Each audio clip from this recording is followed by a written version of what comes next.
Hi, Jay Rosenzweig here. I'm chair of the board of the Raoul Wallenberg Center for Human Rights, and I'm with Noam Peri, whose father has been held hostage since October 7th. Her father, Chaim, a 79-year-old peace activist and family man.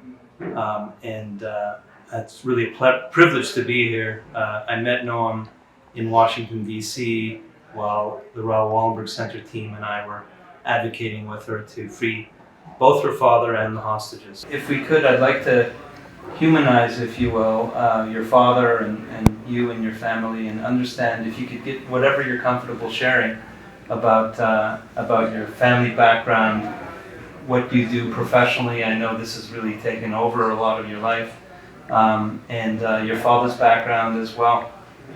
So my father, as you said, is almost 80-year-old. He'll celebrate his 80th birthday in April. And for the past 60 years, he lives in near Oz, in the community that was so hardly devastated on October 7th massacre. And he is a man you can't just describe in one word, because he does so many things, even at the age of 80. He is a man of doing things with his hands. He's fixing. He always go in the fields of New Orleans to fix the equipment of the agriculture. He's also an artist. He's a sculptor in metal, and he has his own gallery in the fields of New Orleans. And he has a winery he opened with friends, and they're actually doing very good wine. And he's a man of family. He have 5 kids, 5 children, and 13 grandchildren. So it's a very big family who really, really wait for him. Amazing, amazing. And I understand he was a man of peace. Could you talk about that? Yes. Yeah. Since I remember myself, my father always fought for peace and human rights. I remember him sitting with a sign every Friday advocating for peace, and the sign said, "We rather have the pains of peace rather than the agony of war." And he sat there, even if it was alone, and he has been there all the way. And he's a man who really believes deeply in mankind. He advocates for human rights wherever he is. He used to drive sick people, cancer patients mostly, from Gaza Strip to get treatment in hospitals in Israel. And he's done so because he really believes every person deserves basic rights of freedom, of medical care, of freedom of speech wherever he is. And the tragedy of this person being held 103 days in the tunnels without any of these basic human rights, without enough food, without freedom, of course, without basic medical care. It's devastating. It's devastating for everyone. It's awful. Tell me, when did your father arrive at Nir Oz? Was he one of the founders? Yeah. Where was he before? Tell me about your parents. He was born and raised in Israel, Yeah. few years before the Israeli state was established. But he was already raised here. And when he was 20, he felt the need to continue and build the country, and this is how he got to Nir Oz. And since the age of 20, he lived there. So what year would that have been around? I think it was around 63, Mm-hmm. 1963. And you were born on the kibbutz as well? Yeah, I was born and raised there. Tell me about your childhood. Yeah. So Nir Oz is... And tell me about your experience in Nir Oz. Yeah. It's a small community. Everyone knows each other. And it's a very beautiful place. It's in the desert, but it's like a botanical garden of itself. It's a very beautiful place, a green place, and very quiet and peaceful. It's one of the places we can actually hear the birds. And this is how I grew up there. It was so simple and nice, and this is how I remember this. And the tragedy of this, like the flip side of this Right. now, is that The irony of it all. yeah, you know that we said in numbers 77 people from near Oz were kidnapped, and I know almost each and every one of them. For sure, the older people. Right.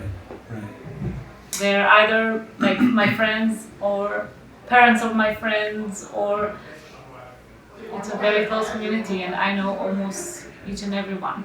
And did you eventually move out of Miroz personally? Yeah. So tell me about when you moved and what you did. I studied in university in Jerusalem, and Which then one? at the Hebrew University in Jerusalem. Okay. And then I moved working in Tel Aviv, so I needed to live closer to Tel Aviv. I work at Google, and fortunately, we haven't stayed in Roz because there is no one in Roz that was there on October 7th, and we're left untouched. Take me back to October 7th. What was your day like? When did you hear what was going on? Tell me your experience on So, October 7th. where I live was one of the, actually, like, it's a small place, and we didn't have alarms at my house. Mhm. So most of the Israeli people came to alarms of missiles, but we haven't. So it was a regular Saturday morning for me, Right. and I just started to get the messages. What's happened? Are your parents okay? And in the first hours, we texted them, and it seemed like a regular, Mhm. we call it round, where Hamas is firing missiles at the area near Gaza. And we texted them, are you okay? Yes, we're in the safe room. Everything okay? It was only towards 9 or a bit after 9 that I had a conversation with my mother, and I could hear in her voice that something bad is happening. Yes. And we started seeing the picture, but from other places like Sderot. It's a bit far away, so we didn't know at this point that tourists are in near Oz, and my mother didn't tell me. Mm. How far is Sderot from Miroz? Let's say by car. By car, it's like 25 minutes, Yeah. so it's still far away. So seeing this pickup truck in Sderot still didn't, and also when you see things like this, it takes time to process. Right. So my mother, she hung up the phone like briefly after our call, and we lost connection with them.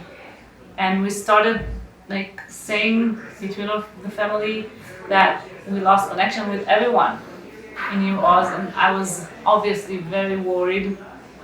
I couldn't stay calm in front of my children, so I left the house. And it was towards 11, I think, that I saw the video of a reporter, so-called reporter from Gaza, standing in near Oz and reporting while terrorists, I didn't know that they're terrorists, but clearly people are shouting and driving around him. And only then I started to understand something is really happening in New Oz. And soon afterwards, just a few minutes afterwards, I got a text message from my mother. And this text message was saying, Dad has been kidnapped. And where was your mom at the time? So she wrote us, Yeah. Dad has been kidnapped. Yeah. I'm here all alone at the safe room. I can't talk right now. And she shut up the phone again because she was still hiding. There were still terrorists running around. So this is how we got the news, and it, like, I think 3 or 4 hours more had passed until the army got to my mother and rescued her. And so your mom and dad were separate? No, they were in the same safe room, but the terrorists only took my father. Wow. They Wow. only took my father because he saved my mother. He saved her. when the terrorist was able to break the door, he just pushed Just him went. away. I He understand. pushed him away. Mhm. The terrorist got scared. He ran away for just a few minutes. But in these minutes, my mother found a place to hide, and then they came back and took him. And they didn't see her. She was just there behind him, just 1 or 2 meters away. So tell me a little bit about what your life has been since October 7th. You mentioned you worked at Google. You work at Google. Are you able to still work and advocate? Like, tell me. I'm sure everything is turned upside down. I think it's for all family members. We're, wanting or unwanting, we're just devoting all our time and energy for this. You know this because we've met in Washington, and I'm traveling the world. I'm advocating in my country, with my government, with the public, interviews, and I do whatever I can. And it's a 20 hours a day, I would say, job.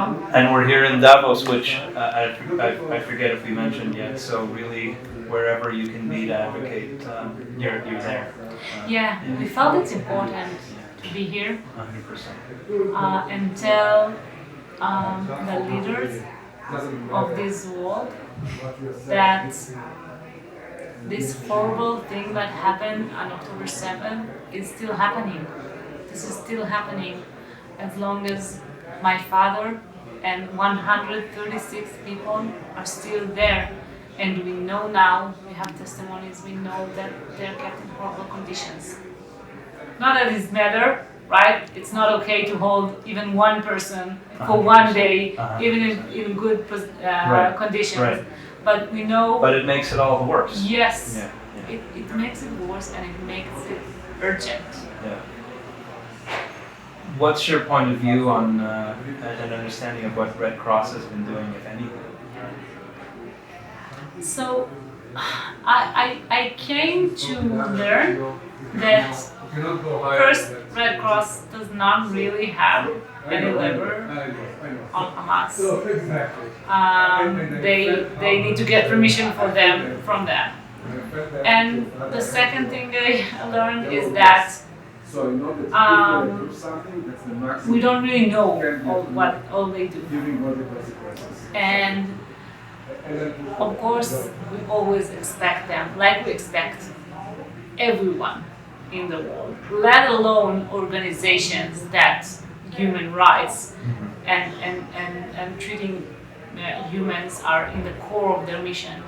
We expect them to do whatever they can. But we also understand they can't do a lot more.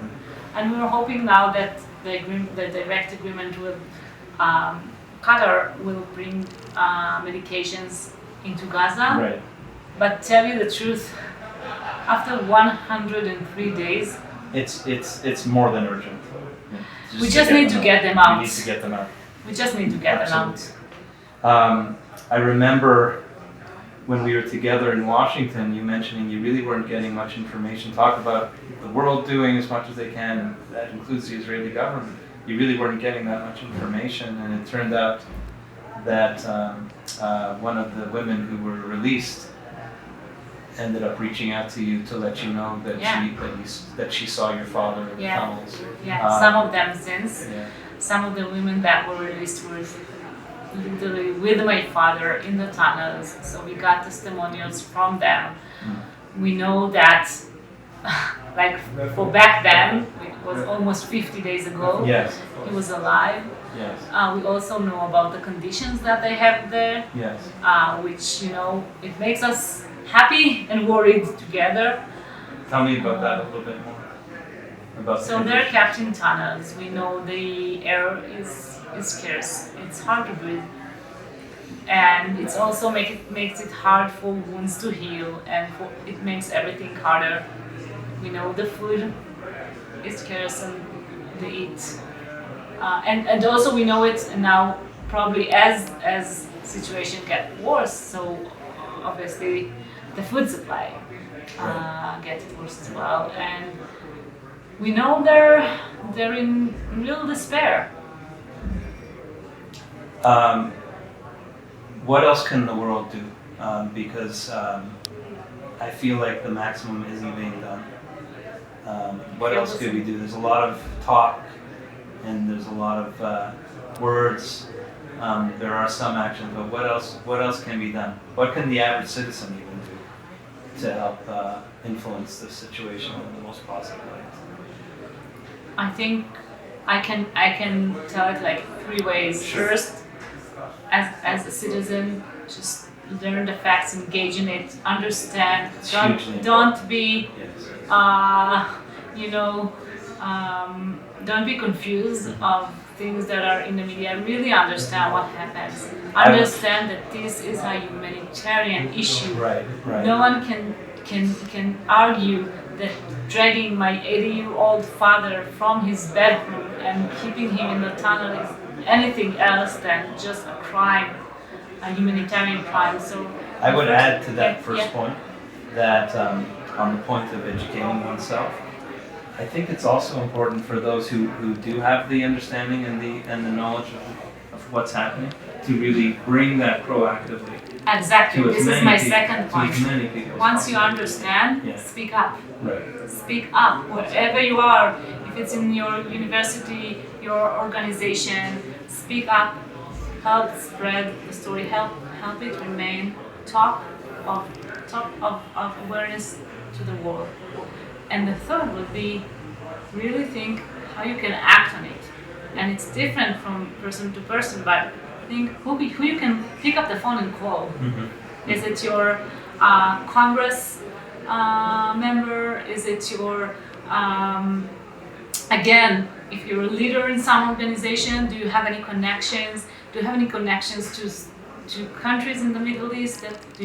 Are you doing any business with countries that can have leverage? I personally don't have any leverage on Hamas. I need the world Yes. to act on it with me. If you had the opportunity to say something to your father, what would you say to him, and what message would you want it to have? If my father or anyone else hears this, the most important thing that I want him to know is that my mother is okay, that she is safe, she's okay, and she's with us. And second, that we're fighting for him and really asking him to hold on. To hold on, we know it's hell, we know it's hard, but he needs to hold on and we'll bring him back. Amen. Amen. Amen. Praying for your father to return. Thank you. This moment in all the hospitals.